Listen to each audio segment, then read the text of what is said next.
I want you to imagine a specific morning. London, 1803. The city is not yet fully awake. The Thames is gray and thick with the particular cold of an English November. The kind of cold that doesn't just chill you but settles into the bones and stays there, like a tenant who has stopped paying rent but refuses to leave. On a street in Southwark, a boy named James is already working. He is 6 years old. He is, by the reckoning of the society that produced him, a professional. He has a trade. He is a chimney sweeps climbing boy, which is to say he is a tool. A small, flexible, terrified tool that can be inserted into spaces no adult body can reach and retrieved, usually when the work is done. James cannot remember a time before the chimneys. He was sold into apprenticeship at the age of 5. Sold is not too strong a word. We will return to the economics of this in a moment. And in the years since, the inside of a flue has become more familiar to him than any room he has slept in. He knows chimneys the way other children know their mother's faces. By feel, in the dark. This morning's chimney is narrow, narrower than usual. The master sweep, a man named Soot, which was not his real name, but the name the neighborhood had given him and which he had stopped correcting, has sent James up first, as he always does, with a brush strapped to his back and instructions to scrape the flue clean before the household's morning fires are lit. James begins to climb. The technique, if you can call it that, is this: back against one wall of the flue, feet pressed against the opposite wall, inching upward through friction alone. The chimney is perhaps 30 centimeters wide in places, a little under 12 inches. James's shoulders are the widest part of him. He has learned, through a process of instruction that involved a lit fire below and the threat of worse, to make himself as narrow as possible. He is 6 years old. He is 30 centimeters wide at the shoulders, and the chimney is getting narrower. He gets stuck at the bend, a sharp elbow in the flue where the chimney turns to meet the roofline.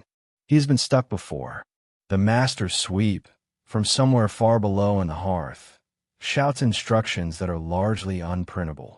James presses his elbows in, tucks his chin down, feels the rough brick on every surface of skin he possesses. He gets through. He always gets through. For now. The story of Britain's climbing boys is not a story about monsters. That is the first thing I want to establish, because it is both true and deeply uncomfortable. The men who sent children up chimneys were not, for the most part, cartoonish villains. The families who sold their children into the trade were not, for the most part, without love. The legislators who delayed reform for decades were not, for the most part, unaware of what was happening.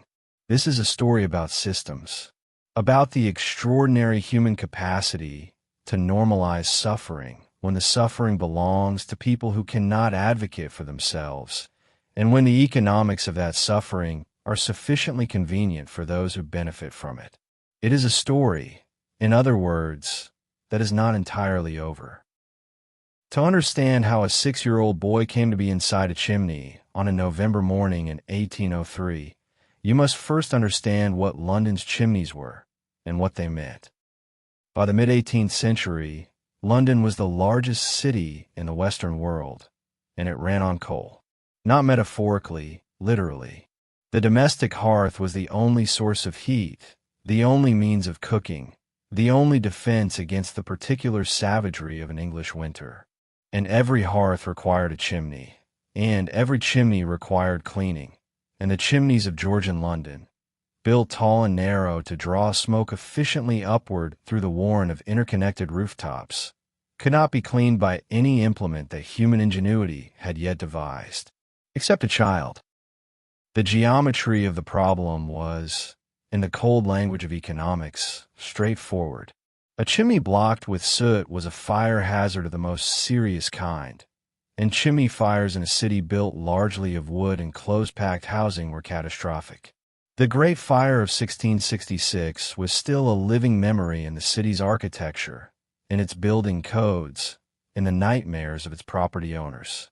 Chimneys had to be cleaned, and the only thing small enough to clean them was a human being who had not yet grown.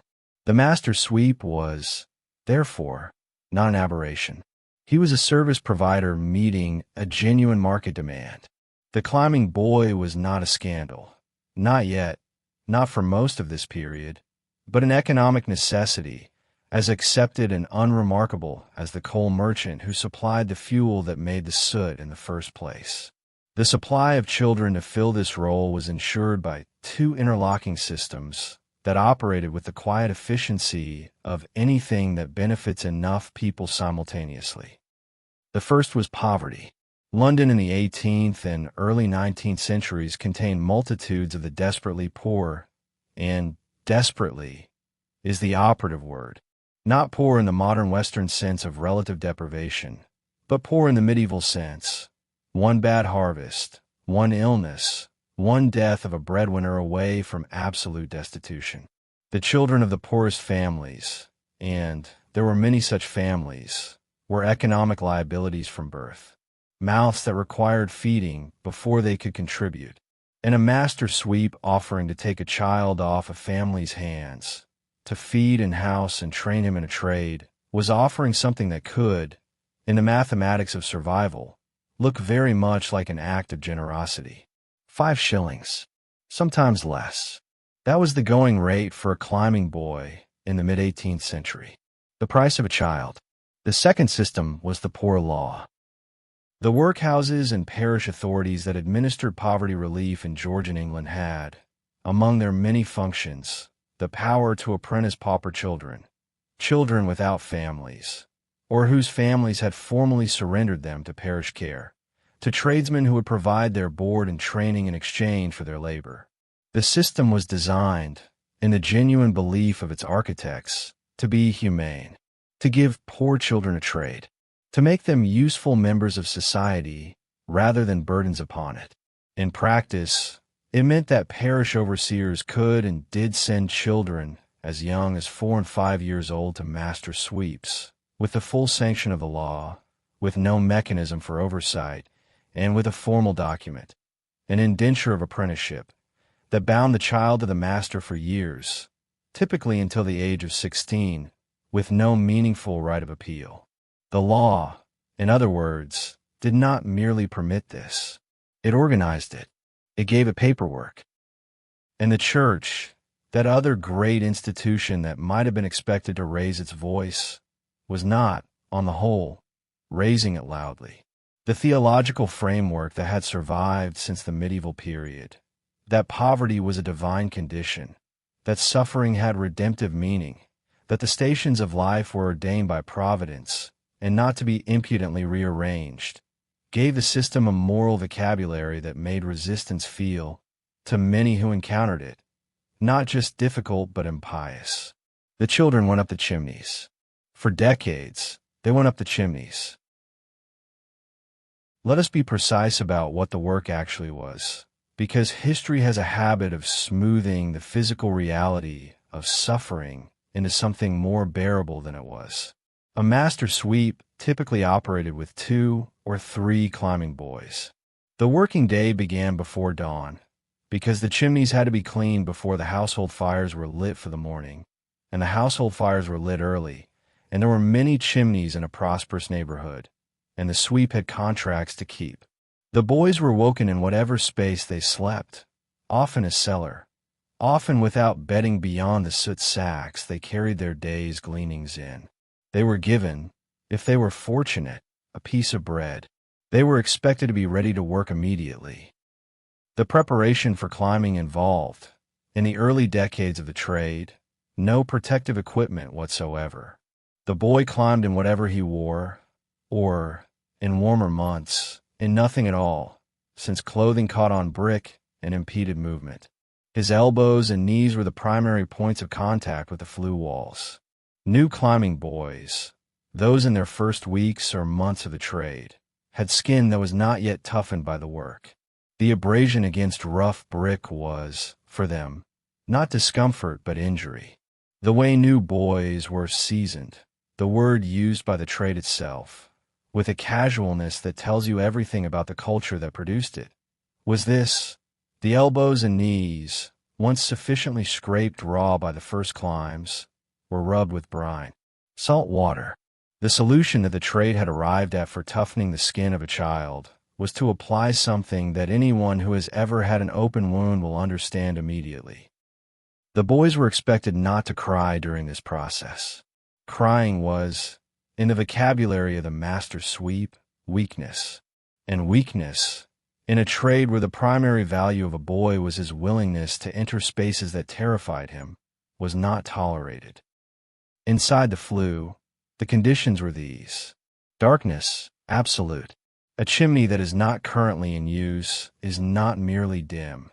It is lightless in the way that only enclosed underground or enclosed vertical spaces achieve.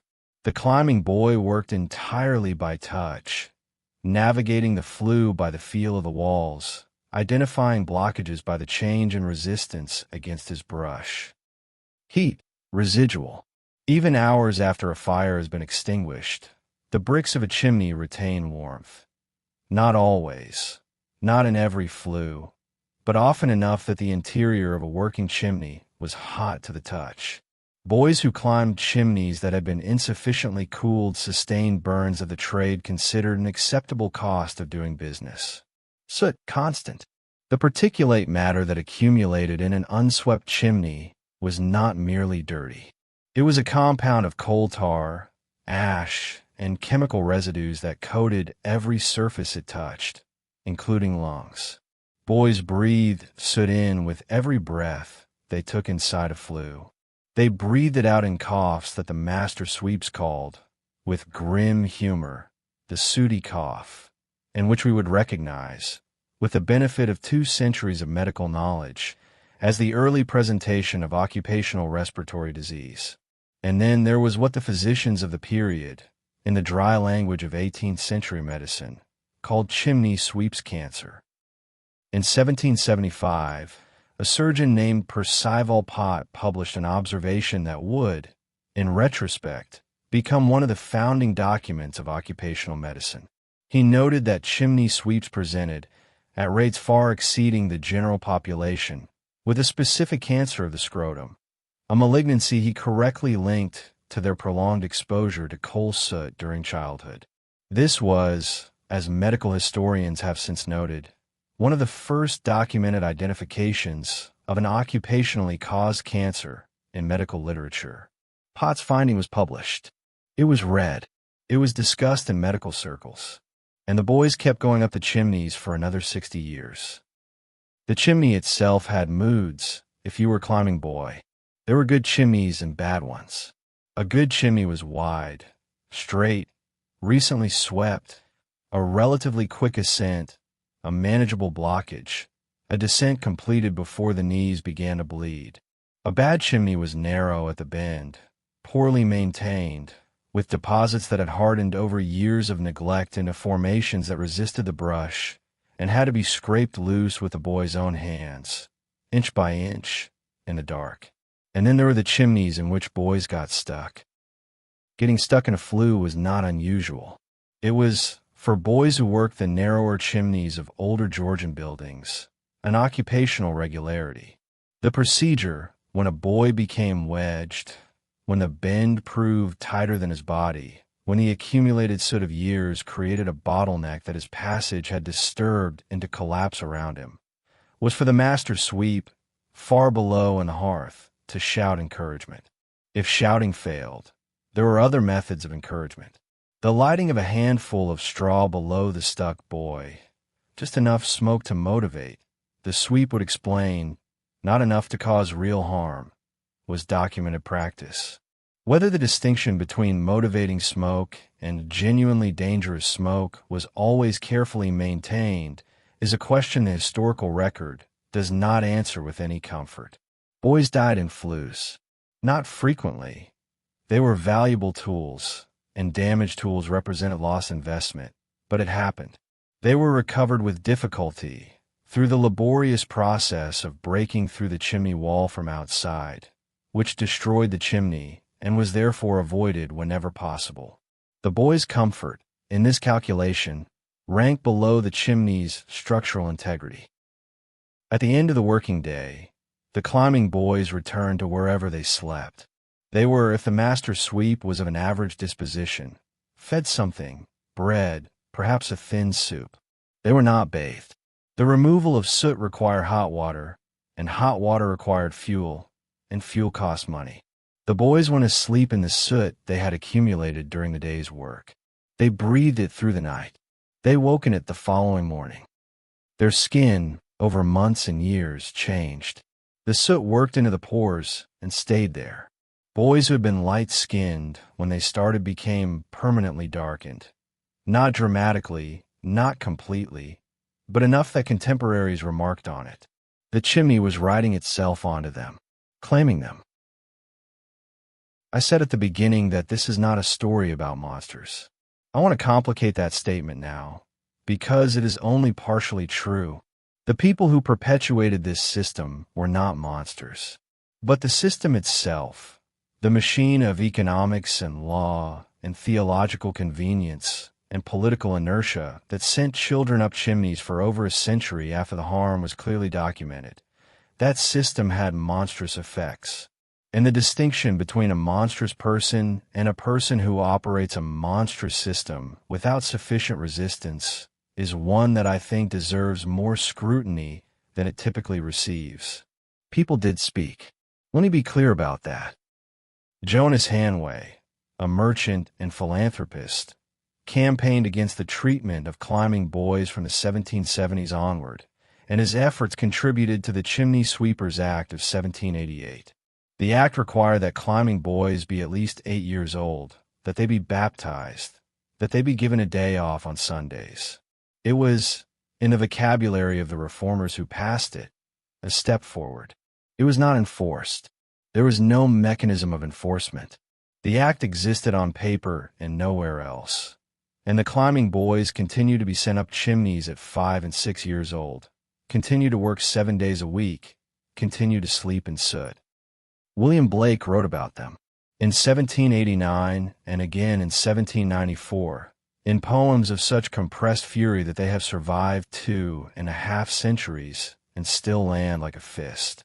He wrote about a child sold by his father, his head shaved so the soot would not cake in his hair, told to be a good boy, and the coffins of black would become meadows of light. He was writing theology and economics and grief in 8 stanzas, and the people who needed to read it were mostly not reading poetry. The Reform movement gathered, slowly, through the early 19th century. Robert Owen argued for it. Lord Shaftesbury, Anthony Ashley Cooper, a man whose name the history of child welfare should speak more often, argued for it for decades, with the tenacity of someone who had made the cause personally rather than politically.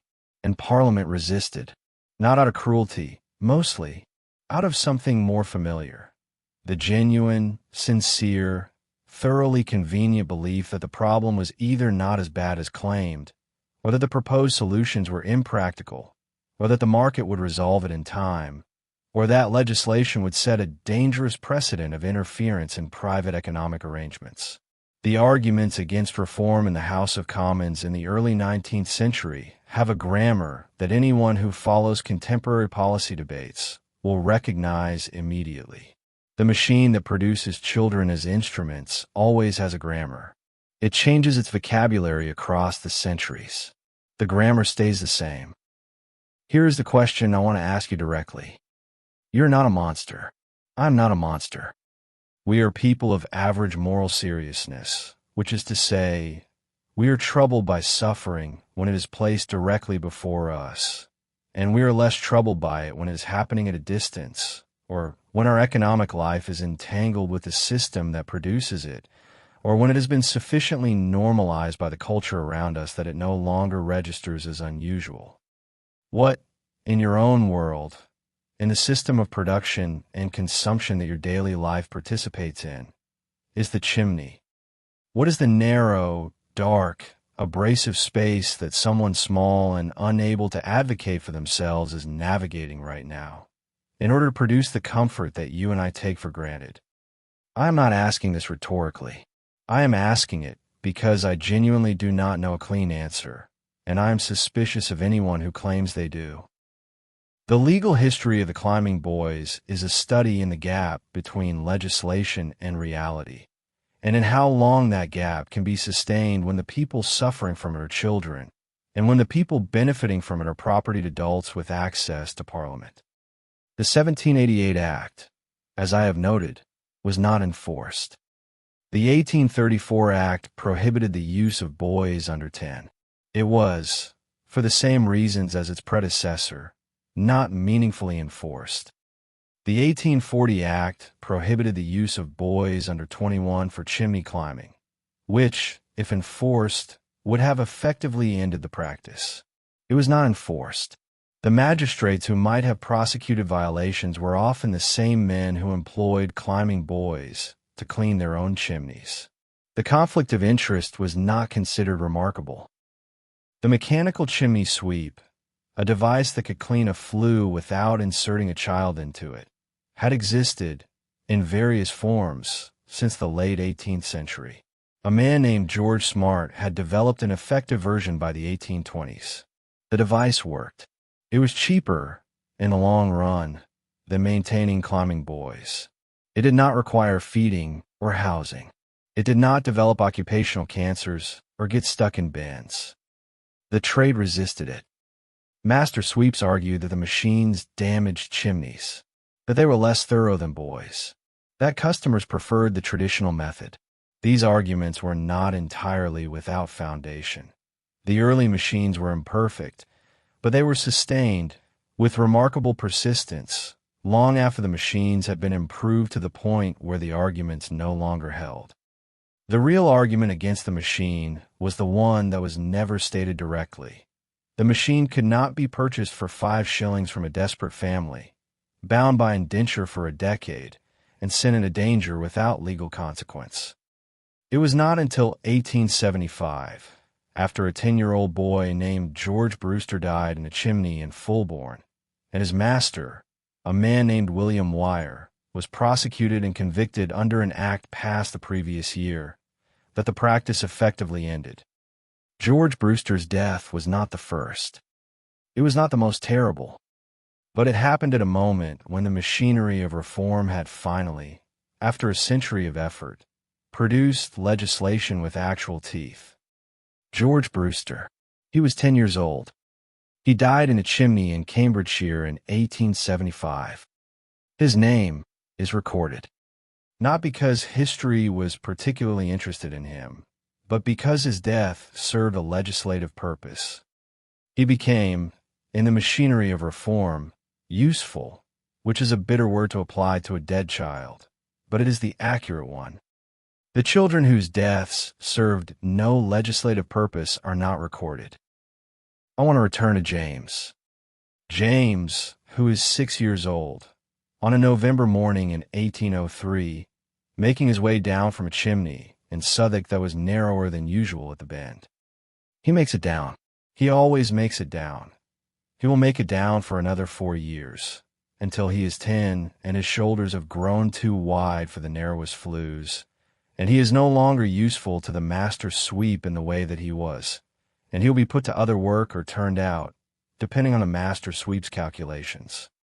What happens to James after 10, history does not record.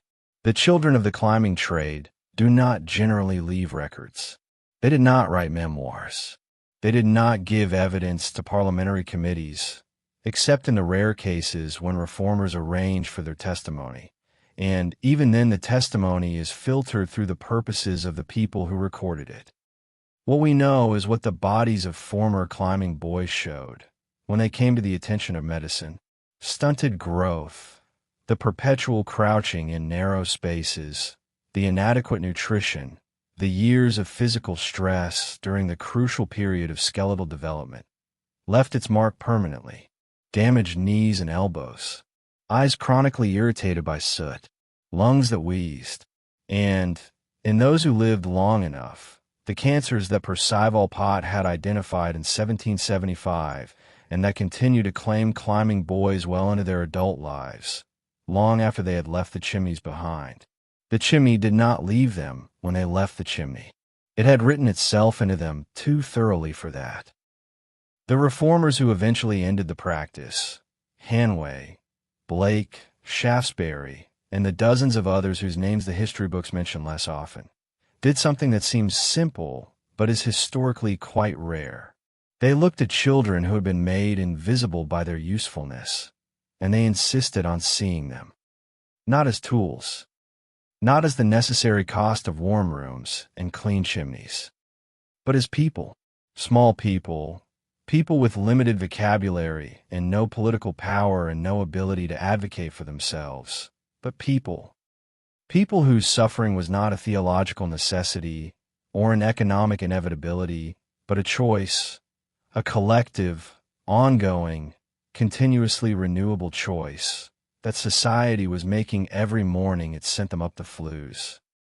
They insisted on that visibility, against resistance that was economic and political and theological and simply inertial, the powerful, stupid inertia of a system that works well enough for the people running it. And eventually, slowly, imperfectly, a century too late, the visibility won. The chimneys of London are still standing. You can see them on any clear day. The Georgian roof lines, the Victorian terraces, the forest of brick columns that once required the bodies of children to keep them clean. They are heritage now. They are photographed by tourists. They are admired for their architectural character. They do not remember James. They do not remember the boys who got stuck in the bins, or the boys who coughed their way through adolescence, or the boys who were purchased for 5 shillings and bound in law to a decade of darkness. But we can.